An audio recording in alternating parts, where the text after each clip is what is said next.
The whispers started before Walter Briggs even made it through the door. That was Walter, they said.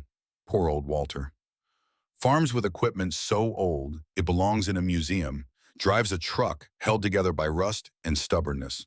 What's he doing here? He can't afford anything being sold today. They weren't wrong about the truck. The 1961 Ford F-100 sat in the far corner of the auction parking lot, away from the rows of newer vehicles, as if it had learned long ago not to draw attention to itself. The blue paint had faded to the color of a winter sky after all the warmth has left it. The passenger door didn't open from the outside anymore.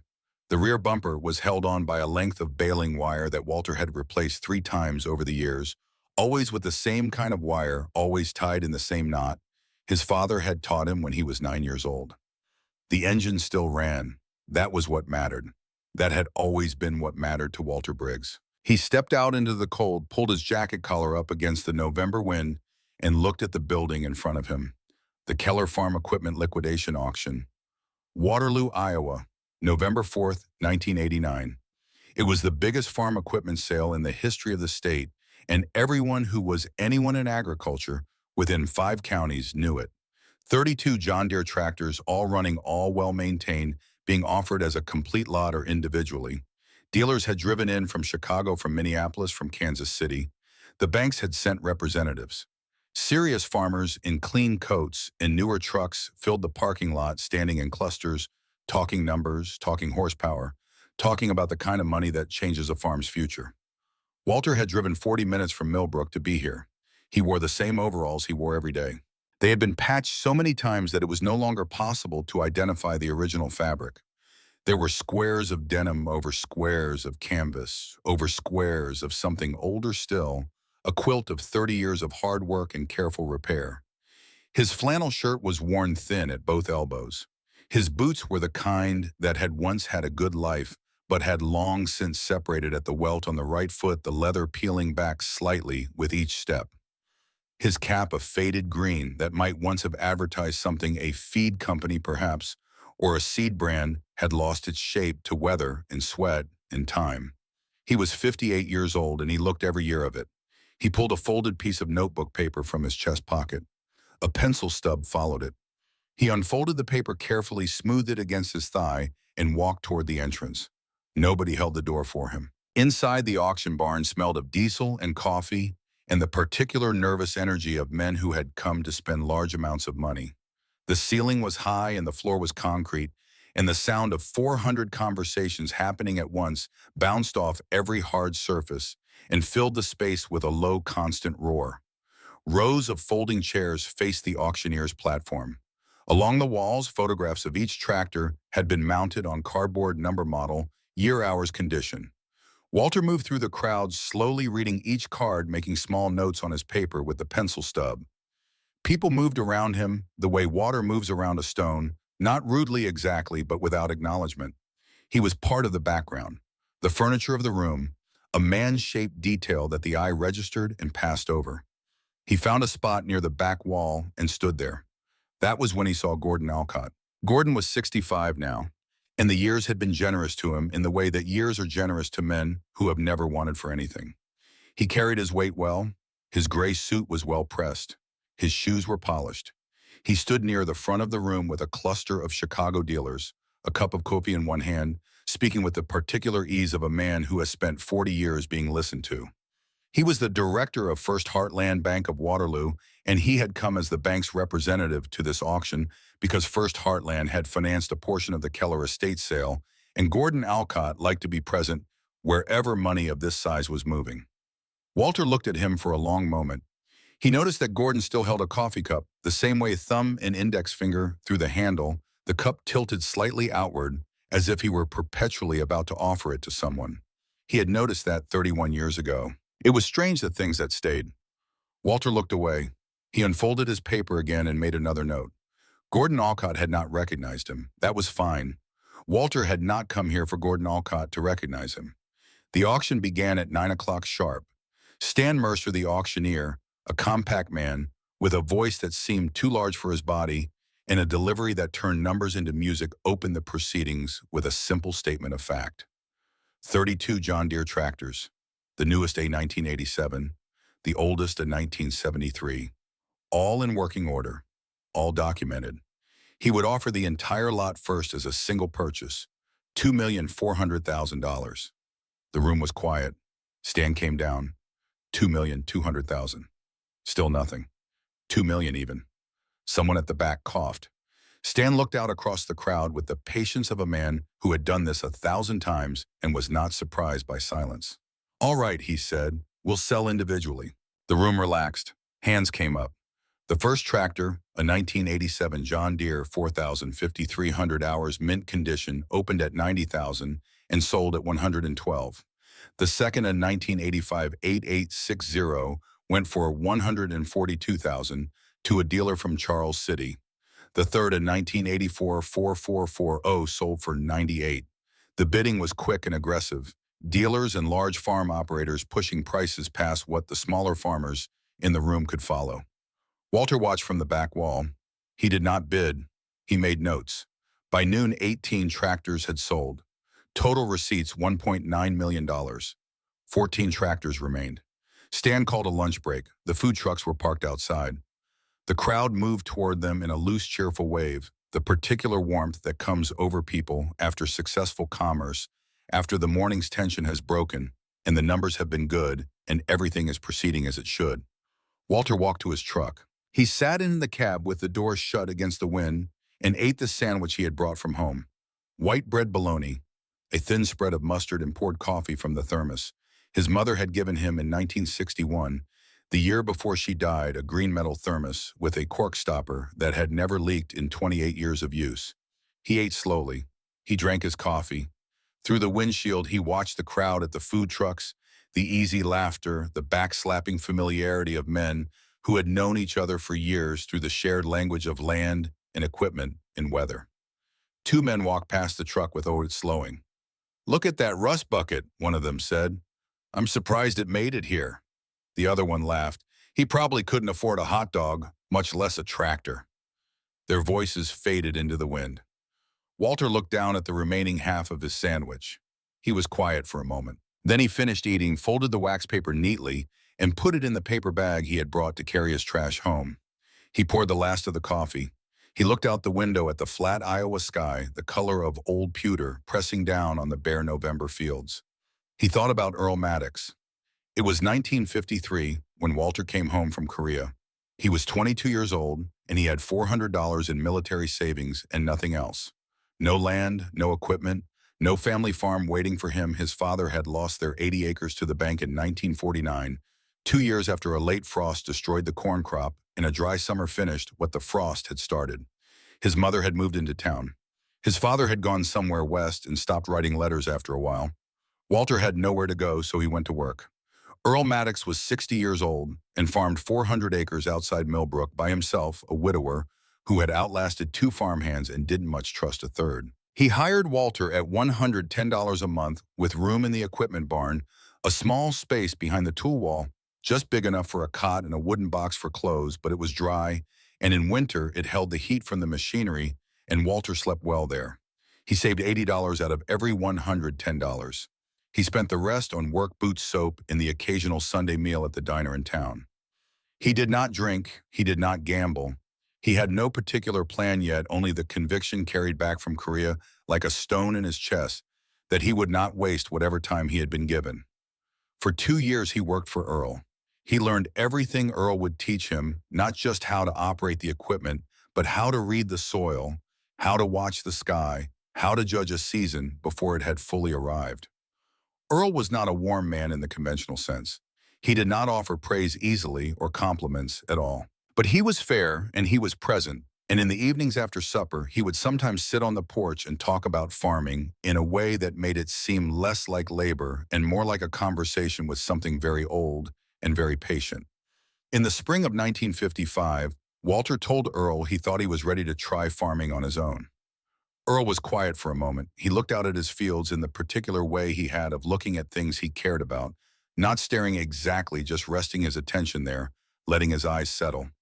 "Come with me," he said. He walked Walter out to the equipment barn, pushed open the side door.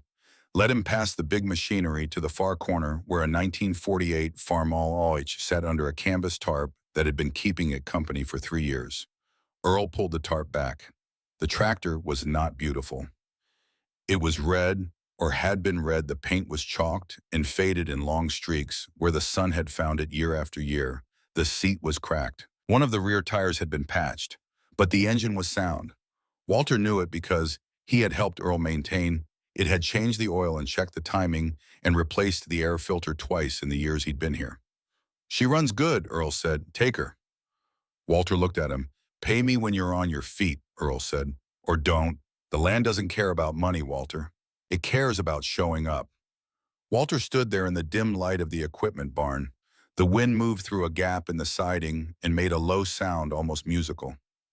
He was 24 years old. He had come home from a war with $400 and a stone in his chest. And this man, this quiet, unsentimental, plain-spoken old farmer, who had never once in 2 years told him he was doing well, was handing him the thing that would change everything. Walter could not speak. He tried once and stopped. He tried again and only nodded. Earl put the tarp back over the other equipment and walked out of the barn. He did not look back. He had said what there was to say. That night, Walter lay on his cot in the space behind the tool wall and stared at the ceiling.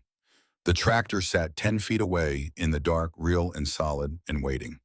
He had never in his life felt so clearly that something had been given to him, not as charity, not as pity, but as a statement of belief. Earl Maddox had looked at him and decided on the evidence of 2 years of quiet work that he was worth the risk. Walter had not forgotten it for a single day in the 34 years since. The afternoon session resumed at 1 o'clock. Tractors 19 through 28 sold quickly. Average price, $78,000. The crowd thinned slightly. Some of the dealers had already gotten what they came for and left. The mood in the room had shifted from anticipation to transaction, the clean, efficient pleasure of things going as planned. Tractor 29, a 1976 463. Opening bid $40,000. Sparse bidding. Sold at $52,000. Tractor 30, a 1974 4030. Sold for $48,000. Tractor 31, a 1973 4020. Opening bid $35,000. 2 bidders. Sold at $42,000. And then there was one. Tractor 32. Stan Mercer turned to the last photograph on the wall. A 1973 John Deere 4020, the same model as number 31, the same year, similar hours. The least desirable tractor of the lot, the oldest. The kind of machine that practical men passed over in favor of something with more recent years and fewer question marks. "Ladies and gentlemen," Stan said with the particular warmth of an auctioneer who knows he's working against the room lot 32, 1973 John Deere 4020. Good condition, runs strong, opening bid $35,000. One hand went up. A local farmer near the front, heavyset in a decob cap. $35,000. Stan looked around the room. 35.5. Anyone give me 36. Silence. 37. Nothing. Stan was professional about it. He gave the room its time. He tried 37.5, then 38, then gave a small rhetorical flourish about the durability of the 4020 series, a tractor that had been the backbone of Iowa farming for 2 decades. The man in the decob cap looked like he was reconsidering whether he wanted it at all. "Going once at 35,000, Stan said. "Going twice." In the back of the room, Walter Briggs raised his hand. $40,000, Walter said. The room turned, not dramatically, not all at once in a single sweeping motion the way it happens in films. But heads turned. Conversations stopped mid-sentence. The sound of the room changed the way a field changes sound when the wind shifts direction. The man in the decob cap turned around to look. He saw an old man in patched overalls and a faded cap standing against the back wall. He frowned, turned back to Stan, and raised his hand. 42,000, Walter 45. The man hesitated, looked back at Walter again as if trying to read something in his face. Walter's face gave him nothing, just 2 eyes steady and clear, looking back at him across the room. The man shook his head slightly. He was done. Stan Mercer brought the gavel down. "Sold $50,000 to the gentleman in the back."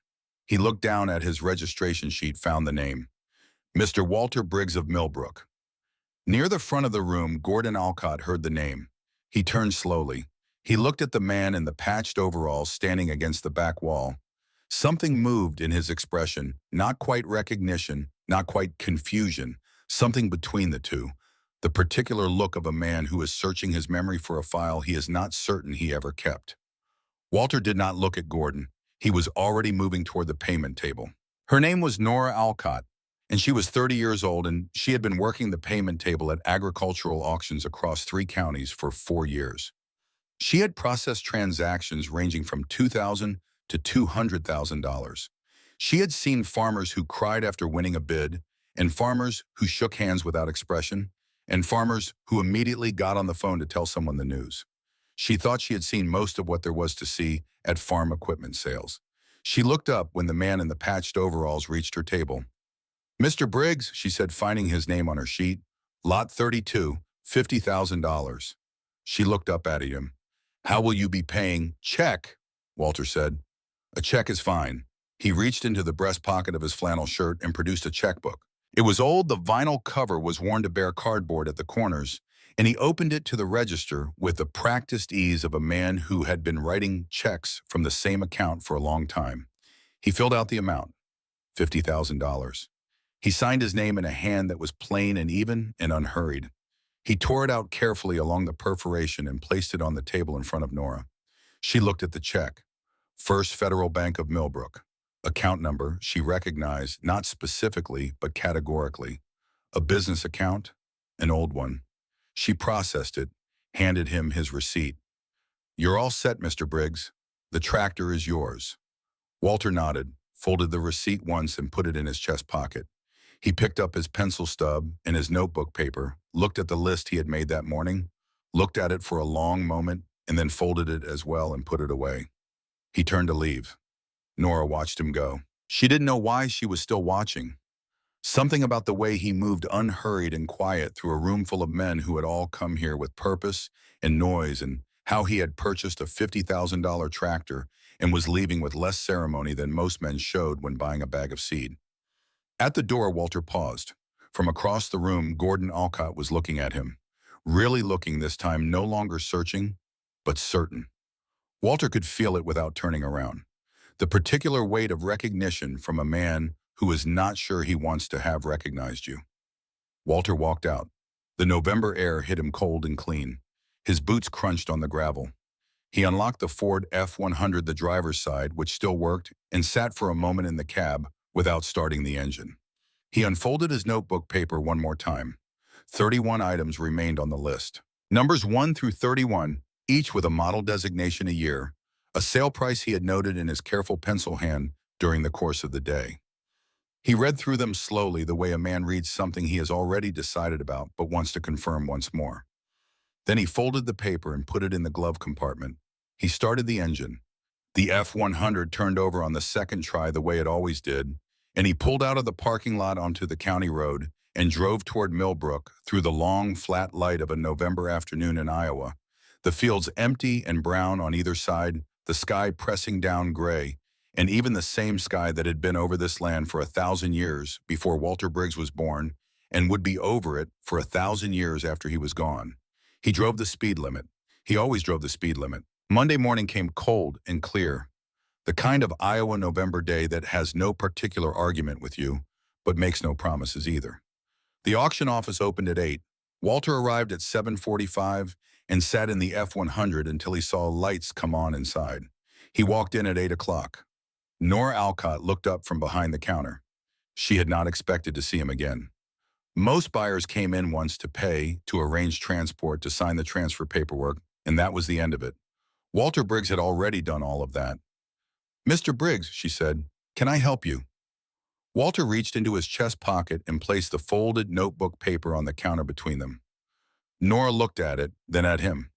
"I want to buy the rest of them," Walter said. She unfolded the paper, looked at the list. Numbers 1 through 31 with the model year and sale price for each, all in the same plain pencil hand. "All of them," she said. It was not quite a question. "All of them," Walter said. The office was quiet. Through the window, the empty auction lot was visible, tire tracks still pressed into the frost from Saturday, the remnants of something large that had already moved on. Nora set the paper down carefully, the way you set down something you are not yet sure how to hold. Mr. Briggs, she said, those 31 tractors sold to dealers for roughly $2.8 million. With their markup minimum 20%, you're looking at $3.4 million at least. She paused. Do you actually have access to that kind of money? Walter did not answer immediately. He reached into the front pocket of his overalls, not the chest pocket, the deep front pocket, the one most farmers use for twine or a folding knife, and produced a plain white envelope. He placed it on the counter.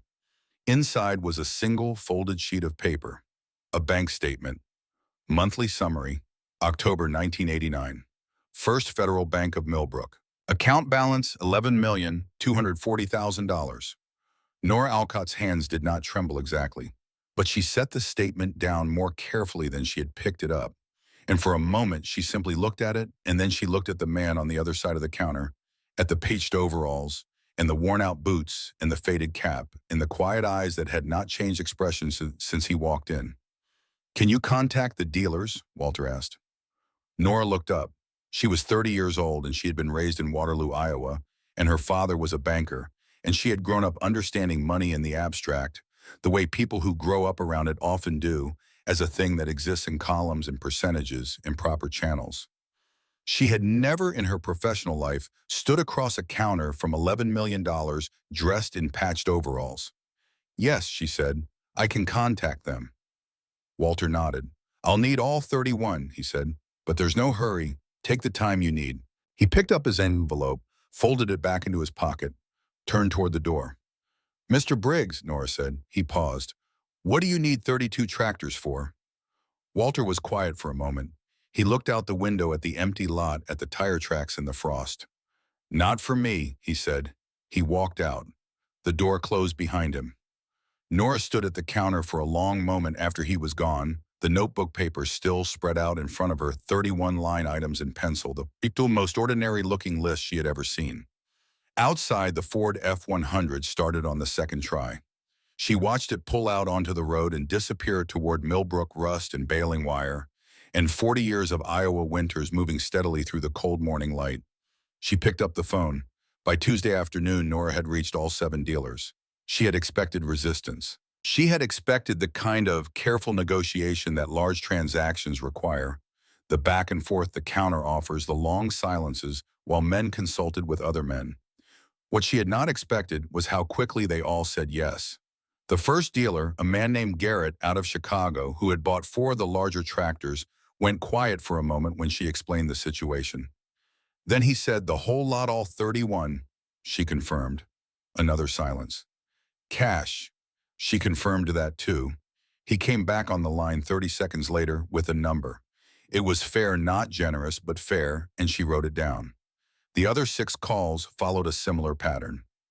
Surprise, then a brief silence, then a number. None of them haggled.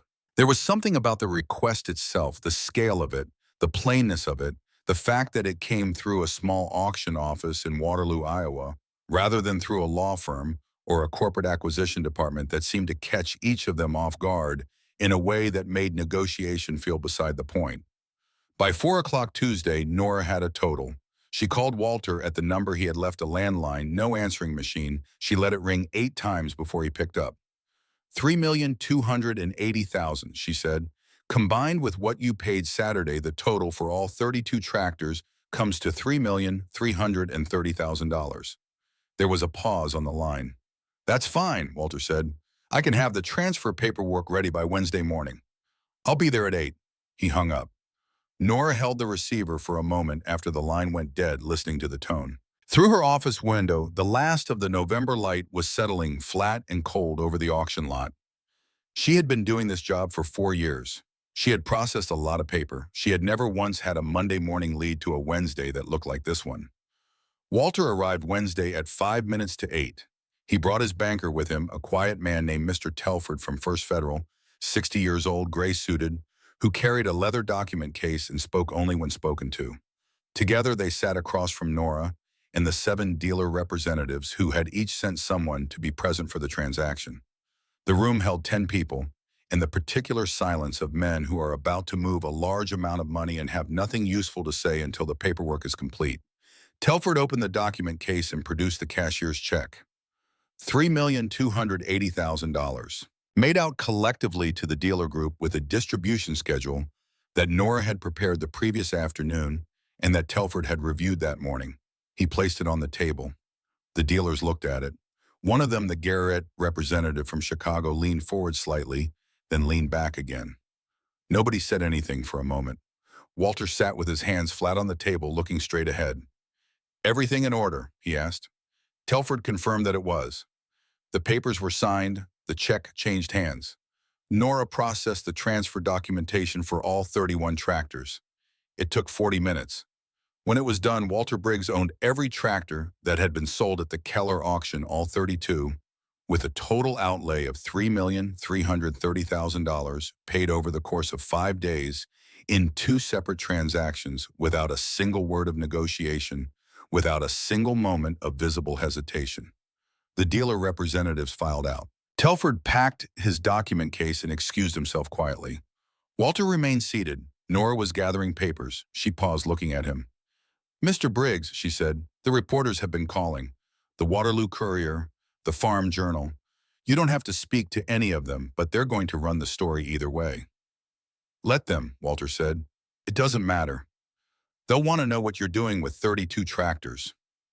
Walter looked at the window. The November sky outside was the same color it had been every morning this week, that flat pewter gray that settled over Iowa in November like a second ceiling and stayed until March. "I'll tell you what I told you Monday," he said. "Ought for me to for others." He paused. "I'll explain it when the time is right." Nora nodded. Walter picked up his cap from the table, creased the brim once with his thumb, a habit she had already noticed, and stood to leave. "One more thing," Nora said. He stopped. "That account. First Federal, not First Heartland." She said it carefully, not quite a question, not quite a statement. Walter looked at her for a moment. "In 1958, he said, I walked into First Heartland Bank and asked for a $6,000 loan, seed money and a piece of equipment. The man who reviewed my application told me I had nothing worth lending to." He put his cap on. "I opened my account at First Federal the following week. I've been there 31 years. He walked out. Nora stood in the empty room, the signed transfer documents in a neat stack on the table in front of her. She thought about her father, about the way he held his coffee cup, about the office on the 3rd floor of First Heartland Bank, where he had worked for 40 years building a career on the careful management of other people's money and the equally careful judgment of who deserved access to it. She thought about Walter Briggs driving 40 minutes from Millbrook in a truck held together by baling wire to sit in a chair in her father's bank in 1958 at 27 years old, 3 years back from Korea, asking for $6,000. She thought about what her father must have said. She picked up the transfer documents, straightened them precisely, and put them in the file. The news spread the way news spreads in a county where everyone knows everyone and the phone lines between farms run like nerves through a body. By Thursday morning, all of Black Hawk County knew. By Friday, the Waterloo Courier ran the story on the front page of the agricultural section. By the following week, the Farm Journal had called 3 times. The headline was simple: local farmer buys $3.3 million in equipment to give away to young farmers. 214 people applied for a tractor within 72 hours of the story running. The applications came in by mail envelopes of every size, some typed, most handwritten, arriving at the auction office. Because that was the only address anyone had for Walter Briggs, and Nora had quietly become the intermediary between the outside world and a man who had no interest in the outside world's attention. She sorted them by postmark, stacked them in a cardboard box, and drove them out to Walter's farm on the Friday of that first week. He was in the equipment barn when she arrived. She could hear the sound of a wrench on metal before she got out of her car. She set the box on his workbench. Walter looked at it, looked at her. "All applications?" he asked. 214 as of this morning," she said. He nodded, wiped his hands on a rag, picked up the top envelope. "I'll read them tonight," he said. "All of them. All of them." Nora looked around the barn. It was a working barn, not a showroom. Tools hung on nails driven into the studs, each one in a specific place that had been specific for a long time. Oil cans, wrenches, socket, sets a trouble light on a long cord looped over a beam. Everything in its place. everything used. On the workbench next to the box of applications sat a well-worn pocket Bible and a framed photograph she could not quite see clearly from where she stood. "Can I ask you something?" she said. Walter set the envelope back in the box. "You can ask," he said. "How did you do it? $11 million farming 320 acres living the way you live." She paused. "I don't mean that badly." Walter was quiet for a moment. He looked at the photograph on the workbench. She could see now that it was a man in overalls standing next to a tractor, an old photo, the kind that came out of a drugstore envelope. "Earl Maddox," Walter said. She waited. "He gave me a tractor in 1955, a Farmall H, worth about $1,200. And something he said that night, the land doesn't care about money, it cares about showing up." He picked up the rag again, turned it over in his hands without using it. "I spent the next 34 years showing up. Everything else followed from that." Nora looked at him. "That's it," she said. "That and not spending money on things I didn't need," Walter said. He almost smiled. That part turned out to be the harder one. The story of 45 years lived out in the gap between those two principles was not a dramatic one, in the way that most people meant dramatic. There was no single moment of transformation, no dramatic windfall, no inheritance, no lucky investment that changed everything overnight. Just the long, slow accumulation of discipline applied daily month after month, season after season across 4 decades of Iowa farming. In 1955, Walter had rented 80 acres on the edge of Millbrook for $8 an acre per year, $640 annually paid in cash before planting. He lived in Earl's barn until 1957, when he had saved enough to rent a room in town, then continued living in that same room until 1963. He drove the Farmall H until it could not be driven anymore, and then he bought a used John Deere 3020 in 1961 for $2,200 cash from a farmer in Grundy County who was retiring. In 1958, a 160-acre parcel came up for sale 3 miles outside Millbrook. The owner was 70 and moving to town. Asking price was $32,000. Walter had $6,200 in savings. He went to First Heartland Bank. A young loan officer named Gordon Alcott reviewed his application and rejected it. Insufficient collateral. No proven track record. Walter walked out of First Heartland Bank, drove to First Federal, opened an account with $6,200, and went back to Earl. Earl lent him $8,000. No interest, no formal paperwork. The same way he had given him the tractor, a handshake at the kitchen table, and the quiet understanding of two men who had decided each other was worth trusting. Walter combined the loan with his savings, came back to the seller with $14,200, and negotiated the purchase price down to $28,000. The bank financed the rest. Monthly payment $161. He paid it off in 9 years. During those 9 years, he worked his own land by day and hired himself out to neighbors at night and on weekends. He fixed machinery for cash. In the winters, he took work at the grain elevator in Millbrook, loading trucks from 4 in the morning until noon, then driving back to his farm for the afternoon. He lived on less than $700 a year.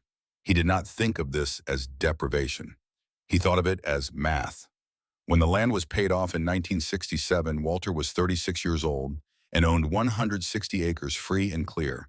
His income from farming was $11,000 that year. His expenses, including living costs, were $3,200. He saved $7,800. He put $5,000 of it into municipal bonds at 4.5% tax-free and left the rest in First Federal. He had read about municipal bonds in a magazine at the barbershop in 1965. He had asked a man he trusted, not a banker, but the accountant who did his taxes, a quiet man named Holloway, who wore the same tie every April, whether they were a reasonable investment for a farmer with modest surplus. Holloway had said yes with the particular enthusiasm of a man who has rarely seen a farmer ask that question. Walter had started the following month. He added to the bond portfolio every year after that. Not dramatically. Whatever was left after expenses and operating costs went into First Federal, and from there regularly into bonds, and eventually into a handful of dividend-paying stocks that Holloway recommended, and Walter held without selling for 20 years. He bought another 160 acres in 1969. Cash. $31,000 saved over 2 years. He now farmed 320 acres, and he never expanded beyond that. People asked him about that over the years. Why not grow? Why not acquire more land when prices were low? Hire more hands, scale the operation. Walter's answer was always the same, and it was not a philosophical statement, but a practical one. He knew how to farm 320 acres well by himself. He did not know how to manage a larger operation, and he did not want to learn at the expense of the thing he already understood. The margin on what he knew was good. The margin on what he didn't know was unknown. He would take the known margin. The crisis of 1983 to 1985 came, and Walter watched it the way a man watches a storm from inside a house he has taken care to build properly. His neighbors lost farms they had owned for generations. Good men, careful men, but men who had borrowed against rising land values in the 70s and had no cushion when the prices fell and the interest rates climbed. Walter had no debt. He had not borrowed against anything. He watched the foreclosure notices in the county paper with something that was not quite sadness and not quite detachment, a kind of quiet grief for what was happening around him, combined with the clear-eyed recognition that he could not have prevented it. What he could do was be ready. He bought 4 parcels of foreclosed land between 1983 and 1985, and all within 10 miles of Millbrook, all at deeply distressed prices, a total of 460 acres for $278,000. He had the cash. He held the parcels through the recovery, farming 2 of them himself and renting the other 2 to neighbors. By 1988, land prices in Black Hawk County had returned. Walter sold all 4 parcels for $589,000. The $311,000 profit went into First Federal, and from there into the bond portfolio, and from there into compound interest that continued working quietly while Walter slept. By October 1989, he had not changed anything about the way he lived. The same house, the same truck, the same flannel shirts, the same lunch, a sandwich from home coffee from the thermos his mother had given him. The account balance was $11,240,000. Thursday of that same week, Gordon Alcott called the auction office. Nora took the message herself. Her father's assistant had relayed the number and passed it to Walter without comment.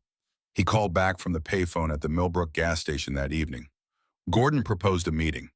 Coffee, nothing formal, just a conversation. He had heard about the tractor purchase. He said everyone had heard about the tractor purchase, and he thought it might be worth talking. About investment strategies, about the kind of wealth management services that First Heartland could offer to a man of Walter's means.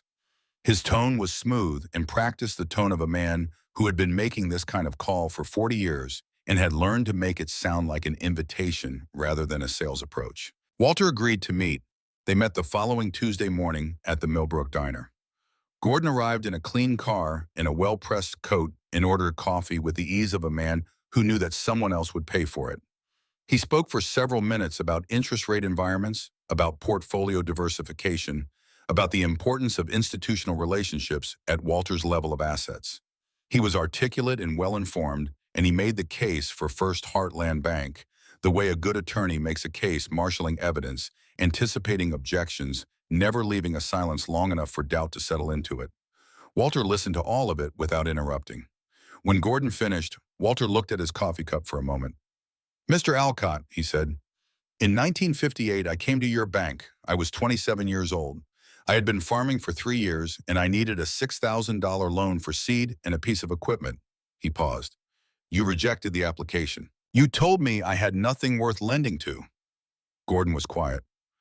"I don't recall," he began. "I do," Walter said. "I remember the chair I sat in. I remember the desk. I remember the window behind you looked out onto Sycamore Street." He was not heated. His voice had the same flat evenness it always had. "You were right that I had nothing at the time. You were wrong about what I was going to do with what I had." Gordon said nothing. "I built what I have without your bank," Walter said. "I don't need it now." He reached into his chest pocket, pulled out $2, and set them on the table, enough for both coffees with change. He put on his cap, creased the brim with his thumb, and stood. "I appreciate you making the time," he said. He walked out of the Millbrook Diner into the cold morning air, got into the F-100 and drove back to his farm. The applications took him 4 evenings to read. He sat at the kitchen table each night after supper with the cardboard box beside his chair and a cup of coffee going cold at his elbow, and worked through the envelopes one at a time. He made no marks on the applications themselves. He made no notes. He read each one completely, set it face down in a separate pile, and moved to the next. Most of the applications were good, genuine people in real need writing with the kind of directness that comes from having run out of options and deciding to try one more thing. He read them without judgment, only attention. 3 stayed with him in a way the others did not. The first was from a man named Thomas Wren, 26 years old, from a small town east of Waterloo. He had been working 3 jobs since he was 19, construction, during the day a gas station 3 evenings a week, farm labor on weekends. He had saved $16,000 over 5 years. The application was 1-page handwritten, no errors, and it ended with a single sentence that Walter read twice: "I don't expect anything. I just wanted you to know I'm trying." The second was from a woman named Beverly Sinclair, 30 years old. Her father had farmed 200 acres outside of Independence until he died in 1987. The equipment had been sold at a state auction to cover debts, and Beverly, who had been farming alongside her father since she was 12, had been left with the land but none of the means to work it properly. She had applied to 5 banks for a loan. The application included photocopies of all 5 rejection letters attached without comment, paperclipped to the back page. Walter looked at those photocopies for a long time. The third was from a young man named Owen Calloway, 21 years old. His family had rented 200 acres outside of Dysart for 2 generations, his grandfather, then his father, neither of whom had ever owned the land they worked. Owen was taking classes at Hawkeye Community College in the evenings, while working days at a feed mill. His application was brief and plainly written, and it contained one sentence that Walter folded down the corner of the page to mark: "My father farmed his whole life and never owned the land. I want to be the one who changes that." Walter finished reading on the 4th evening. He stacked all the applications back into the box, carried it to the table, and made his selections over the course of the following morning. He worked without a formal rubric, but his criteria were consistent under 40 farming already, or with a specific plan and something in the way they wrote that suggested they understood the difference between wanting help and expecting it. He chose 32 names: Thomas Wren, Beverly Sinclair, Owen Calloway, 29 others. He wrote each name on a separate sheet of paper, noted which tractor from the lot he thought suited each person's situation, and put the list in an envelope. He gave it to Nora at the end of the week. "These are the recipients," he said. Nora looked at the list. She looked up at him. "How long did this take you?" "4 evenings," he said, "in a morning. No committee, no advisors." "Earl didn't use a committee," Walter said. "He just looked at me." The ceremony, if it could be called that, was held on a Saturday morning in late November on the gravel lot of Walter's farm in Millbrook. It was cold. The sky was the same pewter gray it had been for weeks. Walter had arranged the 32 tractors in 4 rows of 8 across the north side of his property, keys, in each ignition fuel tanks filled. From the road, if you didn't know better, it looked like a dealership had moved in overnight. The 32 recipients arrived by 8 o'clock. Some came alone. Some brought family. A few brought children who stayed close to their parents' legs and looked at the tractors with wide eyes, the way children look at things that are too large to fully understand. Walter stood in front of them in his patched overalls and his faded cap. He did not make a speech. He said, "There are 32 tractors. Each of you has been matched to one, but you can trade with each other if you think it suits you better. The keys are in the ignitions. They're yours. Go home and get to work. That's all." A woman near the back started crying quietly. A man in a Grundy County jacket shook his head slowly, like a man who has just been told something he is not yet equipped to believe. Several people looked at each other. Nobody moved for a moment. Then Thomas Wren walked forward. He was 26 and lean, and had the particular look of a man who had been tired for a long time and was not yet sure he had permission to stop. Walter walked him to the 3rd row to a 1985 John Deere 8650, $138,000 of machine running, clean and strong. Thomas stood in front of it, and his jaw worked once, and he put his hands in his pockets and looked at the ground. Walter put a hand on his shoulder. "I cried too," he said, "in 1955. In Earl Maddox's barn." He waited until Thomas looked up. "Now stop crying and go farm." Thomas Wren nodded. He climbed up into the cab. Through the glass, Walter could see him grip the steering wheel with both hands, not yet ready to start the engine, just holding it. Beverly Sinclair chose the 1982 John Deere 4440, a solid, reliable workhorse suited to the acreage she was managing. When Walter walked her to it, she stopped in front of the machine and was quiet for a moment. Then she turned to him. "You're the first person who looked at my application and didn't ask where my husband was," she said. Walter considered this for a moment. "Earl never asked me where my father was," he said. "He just looked at what I was doing." Beverly nodded once and climbed up. Owen Calloway was the last one Walter spoke to individually. The youngest of the group, 21, with the careful, serious face of someone who had been thinking about a single thing for a very long time. Walter walked him to a 1979 John Deere 4040 solid mid-range horsepower, well suited for a young farmer starting out with rented ground and building towards something. Owen stood next to the tractor and looked at it. "I don't know how to thank you," he said. "Don't thank me," Walter said. "Thank Earl Maddox. He's the one who started this." He paused. "And when the time comes, and it will come, you'll know what to do with it." Owen looked at him. "Pass it forward," Walter said simply. By 9:30, all 32 tractors were accounted for. The recipients were loading paperwork, making phone calls, figuring out transport. The lot was full of the particular noise of people who had just received something they had stopped believing was possible and are now dealing with the practical logistics of accepting it. Walter stood to one side and watched. Nora came to stand beside him. 214 applications, she said. 32 tractors. How do the other 182 feel? "There'll be others," Walter said. "This isn't the end of it." He looked out over the rows of people and machines. The gray sky had lightened slightly in the east where the sun was somewhere behind the cloud cover, making its presence known without quite breaking through. "Earl gave one tractor to one man," Walter said. "Here we are 34 years later." He paused. "The math works if you give it enough time." He put his hands in his pockets, turned back toward the barn.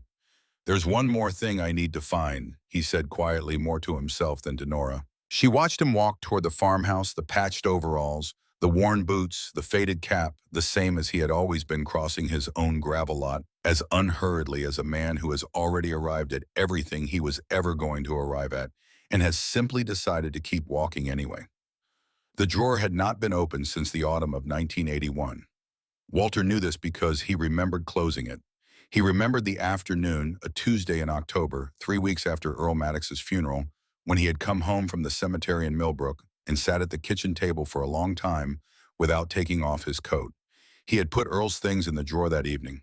The photograph from the barn wall, a pocket watch that Earl had never worn but always carried, and the envelope, cream-colored, letter-sized, with Walter's name on the front in Earl's hand, the same careful block printing Earl had used for everything, feed invoices and field notes and birthday cards alike. He had put it in the drawer because he was not ready to open it. He had told himself he would read it when the time was right. 8 years had passed. Now Walter stood in his kitchen in the late afternoon of a November Saturday, the gravel lot outside emptied of tractors and people, the sound of 32 engines having faded down 32 different roads toward 32 different futures.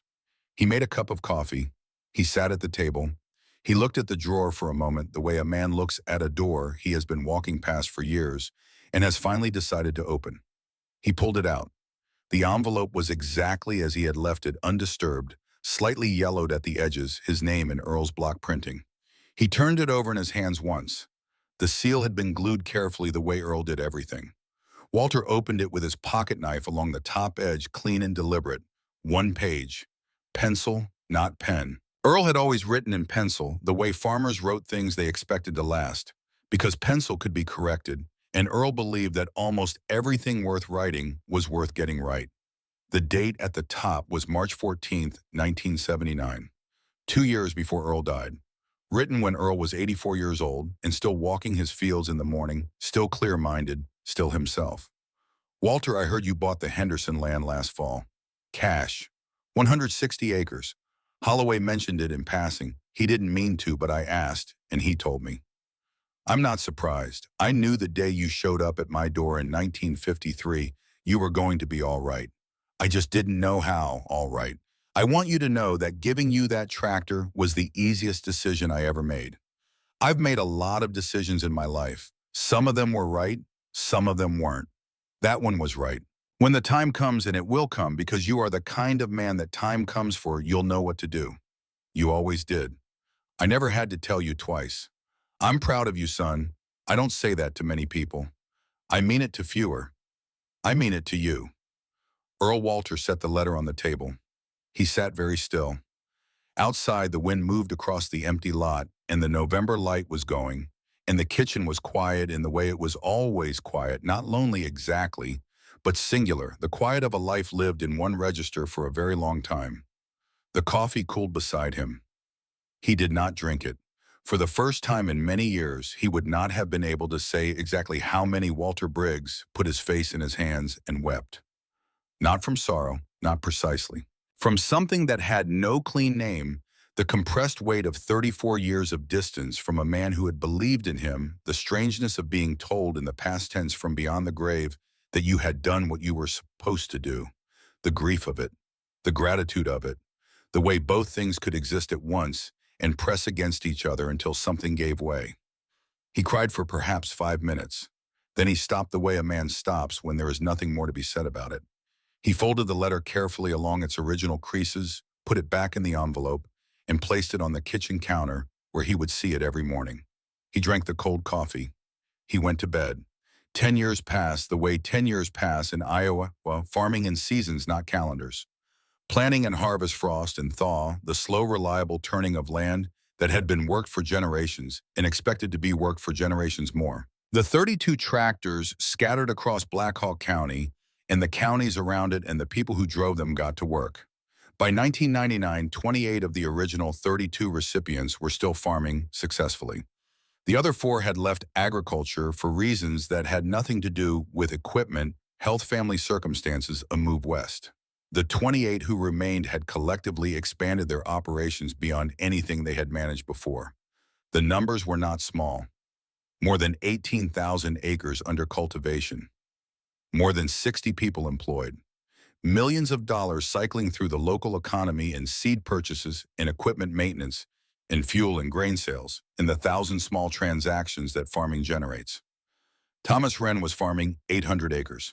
He had paid back the $138,000 value of the tractor he received, not in a lump sum, but in annual payments over 8 years, each one delivered to Walter in person in a sealed envelope at the kitchen table in Millbrook. Walter had tried to refuse the first payment. Thomas had set it on the table and left his hand on it. "You gave me a start," Thomas said. "I made it work. This is yours." Walter had accepted it. The following morning, he transferred the full amount to a young farmer in Tama County who needed capital for a grain bin and couldn't get a bank loan. He did not tell Thomas this for several years. When he finally did, Thomas nodded slowly. "That's what I figured," Thomas said. "Did that bother you?" Walter asked. Thomas thought about it for a moment. "No," he said. "It's the point, isn't it?" Beverly Sinclair was farming 480 acres outside Independence. She had never paid Walter back in money, and Walter had never asked her to. Instead, she had done something that he learned about gradually through Nora, through secondhand reports from county agricultural offices, through the occasional letter that found its way to his kitchen table. She had helped 9 other women get started in farming equipment, loans from her own operation, guarantees on bank applications, the kind of practical mentorship that came from having navigated the same obstacles herself and knowing exactly where the walls were and how to go around them. When Walter heard the full account of it, he called her. "Nora tells me you've been busy," he said. Beverly's voice was direct, the same as she had been the morning she stood in front of the tractor and said what she said. 9 farmers, she said. 2 more I'm working with now. "Earl would say that's better than cash," Walter said. "Is that what you say?" "It's what I think," he said, which is the same thing.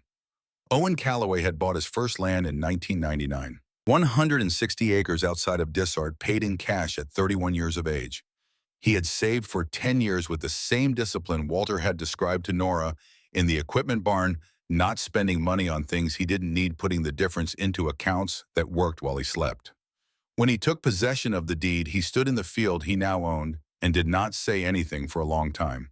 He called Walter from the payphone at the Dysart grain elevator afterward. "I did it," Owen said. "I know," Walter said. "Holloway called me." A pause on the line. "You've been watching." "Earl watched," Walter said. "I just followed the example." Gordon Alcott retired from First Heartland Bank in the spring of 1994. The retirement was gracious and well-attended. A dinner at the Waterloo Elks Lodge, speeches from colleagues, a plaque with his name, and the years of service. He had spent 40 years building a career in institutional lending, and he had done it well by every conventional measure. The bank was healthy, his clients were satisfied, his reputation was solid. He went home to a house on the west side of Waterloo, and he took up gardening and he read, and he did the things that men do when they have finished the work they were built for and are looking for a way to fill the space it leaves. In his home office on the wall behind the desk, there was a single sheet of paper. Not framed, just taped flat against the wall with 4 pieces of Scotch tape, one at each corner. A photocopy of a bank statement. First Federal Bank of Millbrook, October 1989. The name at the top, Walter H. Briggs. The balance, $11,240,000. His daughter Nora had made the copy and left it on his desk without comment in the winter of 1990. He had read it once, set it down, and then taped it to the wall where he would see it every time he sat at his desk. He never explained it to anyone who asked. The official account, the one that reached the Waterloo business community through the usual channels of professional conversation, was that Gordon had updated First Heartland's lending criteria in 1993. New framework for evaluating agricultural loan applications. Less emphasis on visible collateral. More emphasis on documented financial history, work record character references. The kind of framework that would have approved a 27-year-old Korean War veteran with $6,000 in savings and 3 years of clean farming records. It did not undo what had been done. Nothing could undo what had been done. But in the years after the new framework was adopted, First Heartland approved loans to 63 farmers who would previously have been rejected, and 49 of those operations were still running a decade later. Gordon Alcott never called Walter again. Walter never called Gordon. There was nothing left to say. The account had been settled in the only currency that mattered, not money but consequence, and both men understood that and left it there. Nora Alcott left First Heartland Bank in the spring of 1992. She had worked there for 3 years after the auction, doing her job well, and going home each evening and thinking about the bank statement taped to her father's office wall about the man in the patched overalls who had remembered a chair in a room that her father could not recall, about the 32 tractors distributed on a November morning in a gravel lot in Millbrook. She applied to First Federal Bank of Millbrook. The branch manager, a woman named Voss, who had known Walter for 15 years, hired her in April. Her colleagues asked why she had moved. The commute was longer, the office smaller, the salary modestly lower. Nora told them she wanted to work somewhere she was proud of. She became Walter's primary contact for the foundation work over the years that followed. Not formally, not with a title, but practically the way things work in small towns, where need and capability find each other without requiring organizational structure. She processed paperwork. She fielded calls. She connected recipients with resources. She did it alongside her regular work at First Federal on her own time because it needed doing and she knew how to do it. Walter never asked her to. She never asked for acknowledgement. It was, she thought, the most Earl Maddox thing she could do, and she had never met Earl Maddox. In the spring of 1999, Walter sold his land. He had been thinking about it for 2 years. Not because he needed to, and not because he wanted to stop. He had farmed his 320 acres for 34 years, and the work still fit him, the way work fits a man who has done the same thing long enough that it has become part of his structure. But he was 68, and the winters were harder than they had been, and he was increasingly aware that the land needed someone who would come to it with the energy it deserved. He did not list it with a realtor. He called Owen Calloway.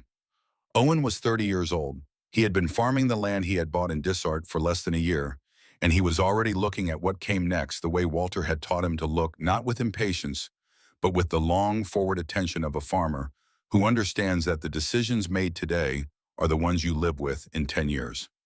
They met at the kitchen table in Millbrook on a Wednesday morning in April, coffee between them. Walter told Owen the acreage, the soil quality, the drainage situation, the particular challenges of the North 40 in a wet spring. He told him all of it plainly, including the problems, because Earl had told him everything plainly, and he did not know how to do it differently. Then he named a price. It was 30% below market. Owen was quiet for a moment. "That's not what it's worth," he said. "I know what it's worth," Walter said. "I've been farming it for 34 years. I'm telling you what I'm selling it for. He paused. 15-year note, no interest. You'll farm it and pay me out of the income. I'll be gone before the note is up, but the foundation will hold the paper. Owen looked out the window at the fields. The April light was different from November. Warmer, promising the land beginning to show the first green of the season in the low places where the moisture collected. Why me? Owen said. Because you wrote in your application that you wanted to be the one who changed it, Walter said. Your family farmed land for 2 generations and never owned it. He set his coffee cup down. Own it. Owen closed on the property in June. He stood in the kitchen of the farmhouse, Walter's kitchen, now his, and looked at the drawer in the table that Walter had told him about when he handed over the keys. Earl's letter is in there, Walter had said. Leave it where it is. It belongs to the house. Owen opened the drawer, looked at the envelope, closed it again. He left it where it was. Walter moved to a small apartment on the south side of Millbrook. 2 rooms, a kitchen, a bathroom. He kept the Ford F-100 until 2001, when the transmission finally gave out in a way that even baling wire could not address, and he sold it to a man who wanted it for parts and walked home from the transaction without particular sentiment. He had gotten 40 years from a truck. That was a reasonable return. He walked most places after that. He continued giving money away with the same systematic simplicity he had applied to accumulating it. Young farmers, agricultural education programs, equipment loan funds. The amounts were not symbolic, they were substantial, targeted, delivered without ceremony. Between 1989 and 2003, he gave away more than $6 million. He did not track it publicly. Nora kept the records. He died on the 14th of February, 2003. He was 72 years old. He had gone to bed the previous evening without particular ceremony, a bowl of soup, the radio, a chapter of a book he had been reading slowly for several weeks. He had fallen asleep and had not woken up, which is the quietest way a life can end, and the one that most closely matches the way Walter Briggs had lived his, without drama, without announcement, with a simplicity that contained within it everything that mattered. Nora got the call at 7 in the morning. She sat in her kitchen in Millbrook for a while before she called anyone else. She thought about the first time she had seen him walk into the auction office on that Monday morning in November 1989, the notebook paper on the counter, the plain request. She thought about the bank statement, $11 million in a white envelope in a chest pocket. She thought about 32 tractors in the November frost and a man in patched overalls saying, "Go home and get to work." She made the calls that needed to be made. The will had been drawn up by a lawyer in Waterloo in 1995 and updated twice since then. Its terms were straightforward. Walter had no surviving family. He had never married. His estate, appraised at $9.4 million at the time of his death, was to be transferred in its entirety to the Walter Briggs Young Farmer Foundation, headquartered in Millbrook, Iowa, with a board of directors that included Nora Alcott, Thomas Wren Beverly Sinclair, and Owen Calloway. The foundation's stated purpose, in the plain language Walter had insisted on, was this: to provide equipment, capital, and land access to young farmers in Iowa who demonstrate the willingness to work and the character to be trusted with help.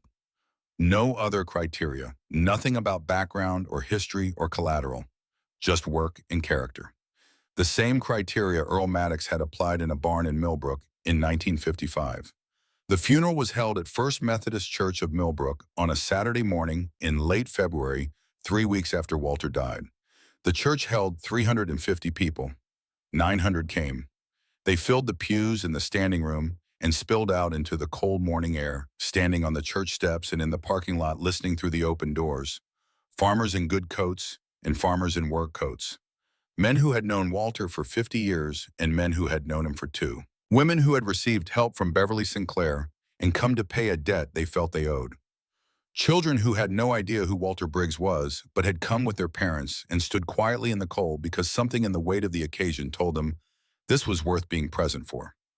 Gordon Alcott stood near the back. He had driven from Waterloo alone, arriving before the doors opened, taking a place in the last pew without speaking to anyone. He was 79 years old and moved slowly and kept his coat on through the service. He did not introduce himself to anyone. He sat with his hands folded in his lap and looked at the front of the church, and when it was over, he walked out without stopping and drove back to Waterloo. Nora saw him from across the room. Their eyes met once briefly. She nodded. He nodded back. Neither of them spoke. Thomas Wren gave the eulogy. He was 40 years old, and he had spent the previous 2 weeks writing and discarding and rewriting, and what he finally said was nothing like what he had originally planned. He stood at the podium and looked out at the 900 people in the church and the ones standing in the cold outside, and he set his written pages to one side. He spoke from memory, from the accumulated evidence of 14 years. Walter Briggs looked like he had nothing, he said. He had $11 million and gave away 6 of it. He lived on less than most people spend on their cable bill. He never explained himself. He never asked for credit. He never wanted recognition. He just kept showing up for the land, for the work, and eventually for us. He paused. I know 31 other people in this room who feel the same way I do. And I know that each of us has already helped someone else get started. Beverly has helped 11 women. Owen has helped 7 young men. I have helped 4 farmers in Grundy County who could not get a bank loan and needed someone to look at them the way Walter looked at me. He looked down for a moment. Earl Maddox gave Walter a tractor in 1955. Walter gave us a start in 1989. I don't know yet who all of us will give a star to before we're done, but we will, because Walter showed us what it looks like. He showed us that the most powerful thing a person can do with what they've built is hand it forward to someone who doesn't have it yet. He paused. That's the only debt worth repaying. Not in kind, in direction. The church was very quiet. He looked poor, Thomas said. He was the wealthiest man I ever knew. Not because of the 11 million, because of what he knew to do with it. The gravestone in Millbrook Cemetery was simple. Walter had specified the inscription himself in a document attached to his will, in the same plain language he had used for everything, Walter H. Briggs, 1931-2003, farmer, the richest poor man in Iowa. Below the inscription at Walter's request, a single additional line, he showed up. In the years after Walter died, the foundation continued. By 2010, it had helped more than 200 young farmers across Iowa equipment, grants land access programs, capital loans at terms no bank would offer. The recipients went on to farm, and some of them helped others, and the particular kind of multiplication that Earl Maddox had started in a barn in Millbrook in 1955 continued outward through the years in ways that no single person could trace or quantify. Owen Calloway farmed Walter's original land. He maintained it the way Walter had maintained it, without drama, without expansion beyond what he could do well, with the patient daily attention of a man who understood that the land did not care about anything except whether you showed up. In 2015, he brought his son into the operation. In 2020, his daughter. The drawer in the kitchen table was still there. Earl's letter was still in it. Owen had read it once in the first year and had put it back. He had not read it since, but he knew it was there, and on certain mornings, the difficult ones, the ones when the weather was wrong or the prices were bad or the machinery broke down at the worst possible time, he would walk to the kitchen table and put his hand on the drawer for a moment without opening it. It was enough to know it was there. It was, he thought, exactly enough. Nora Alcott worked at First Federal Bank of Millbrook for 31 years before she retired. She served on the board of the Walter Briggs Young Farmer Foundation from its inception until she was 70, at which point she passed the chair to Thomas Wren's daughter, who had grown up hearing the story and had decided at the age of 26 that she wanted to be part of what it had become. Nora kept one thing from those years on the wall of her home office, not the bank statement. That had been her father's document, and she had left it where it belonged. What she kept was a photocopy of the notebook paper, the one Walter had placed on her counter that Monday morning in November 1989. The folded sheet with the pencil list numbers 1 through 31 in Walter's plain, even hand, the machine designation and the sale price beside each one. She had made the copy before filing the original on some instinct she had not fully understood at the time. She understood it now. It was the document that proved the decision had already been made before anyone else knew there was a decision to be made. While the room was laughing at the rust bucket truck in the parking lot, Walter Briggs had already been standing at the back wall making his list. While the dealers were congratulating each other on good prices, Walter had already been counting. The whole thing had been settled before it started. That was what she kept. That proof. They thought he didn't have a penny. He had $11 million saved across 45 years of quiet Iowa mornings and long winter nights, in the stubborn daily mathematics of a man who knew the difference between what he needed and what he didn't. They laughed at his truck. He drove it every day until the transmission gave out, and by then he had already given away more money than the men who laughed would earn in 10 lifetimes. They looked at his overalls and saw the patches. They never looked past the patches to the man who had chosen every single morning for 45 years to spend his energy on work, rather than on the appearance of work. He never corrected them. He never needed to. The quietest man in the room turned out to be the loudest lesson any of them ever learned. And the lesson was not about money, not really. It was about what money is for, about the difference between accumulation and purpose. About the fact that the most powerful thing you can build in a life is not a balance sheet, but a direction. And the most generous thing you can do with what you've built is aim it at someone who doesn't have it yet and trust them with it the way Earl Maddox trusted a 22-year-old kid with a tractor in 1955 and changed the trajectory of everything that followed. Earl gave Walter a start. Walter gave 32 people a start. Those 32 gave others. The math works if you give it enough time. Never judge a farmer by his overalls. The patches might hide millions. The rust might hide riches. And the man everyone counted out might turn out to be the one who counted the most. Walter Briggs proved it. He showed up. That was all he ever did, and it turned out to be everything.